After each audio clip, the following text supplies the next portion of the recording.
As cruising around the world continues to gather steam, cruise lines are beginning to see a glimmer of hope on the horizon, but it's not smooth sailing yet, and we finally know where Pacific Adventure is going.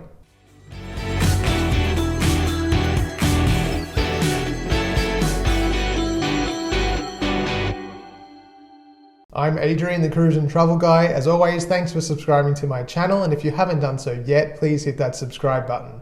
With cruise recommencing in more and more markets around the world, cruise lines are now looking forward to when their entire fleets will once again be plying the world's oceans. Between now and then though, cruise lines as a business are still in for a bit of a rough trot. During the earlier stages of the pandemic, cruise lines did all they could to eliminate expenses and reduce their rate of cash burn. Large corporations like Carnival even went as far as accelerating the retirement of their older ships and selling them for scrap. Now that the world is beginning to reset, the three major cruise corporations, Royal Caribbean, Norwegian Cruise Line and Carnival, are anticipating increased cash burn during the period before they can resume full operational sailing. As ships come out of cold and warm layup and crew sign-ons increase, cruise lines are facing higher bills but still within a very fluid global environment. To put that into numbers for you, Cruise Industry News reports that in the first half of 2021, Carnival burnt through $500 million per month, Royal Caribbean about $110 million per month, and Norwegian around $200 million per month. These are eye-watering figures, but it does speak to the solidity of the industry that these titans are, pardon the pun, managing to stay afloat.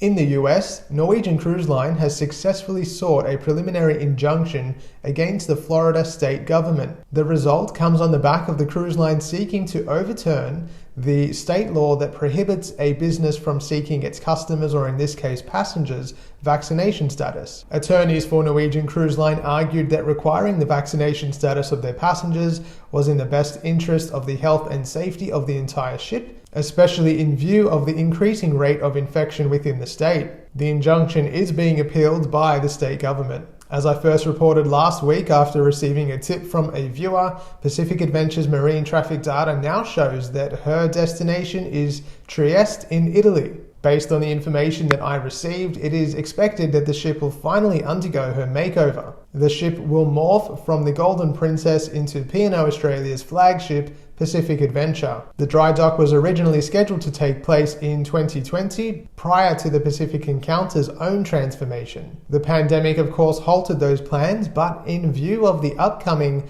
scheduled domestic cruise season down under, P&O is finally seeing to it that the ship's transformation is complete. I'll make sure to stay on top of any reported developments. And just how many passengers does it take for a cruise to break even? According to Royal Caribbean CFO Jason Liberty, that figure is around 35% on new build ships like soon-to-be Sydney-based Ovation of the Seas. On older ships, that figure moves closer to 50%. It's an interesting insight into the world of cruise line finances and proves why cruise lines are one of the most consistently profitable travel businesses in existence when running at full operation. Well, that brings me to the end of this week's Cruise News Update. If you have any comments, please leave them below. If you haven't subscribed to my channel yet, I would appreciate if you could.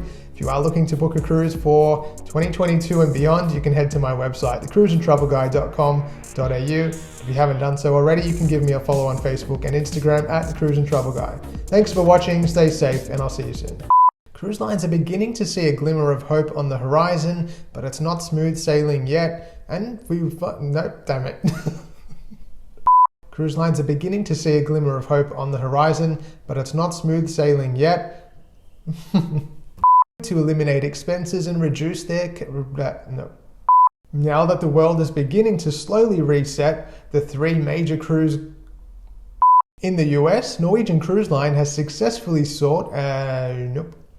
Attorneys for Norwegian Cruise Line argued that, especially in view of the rising rate of nope.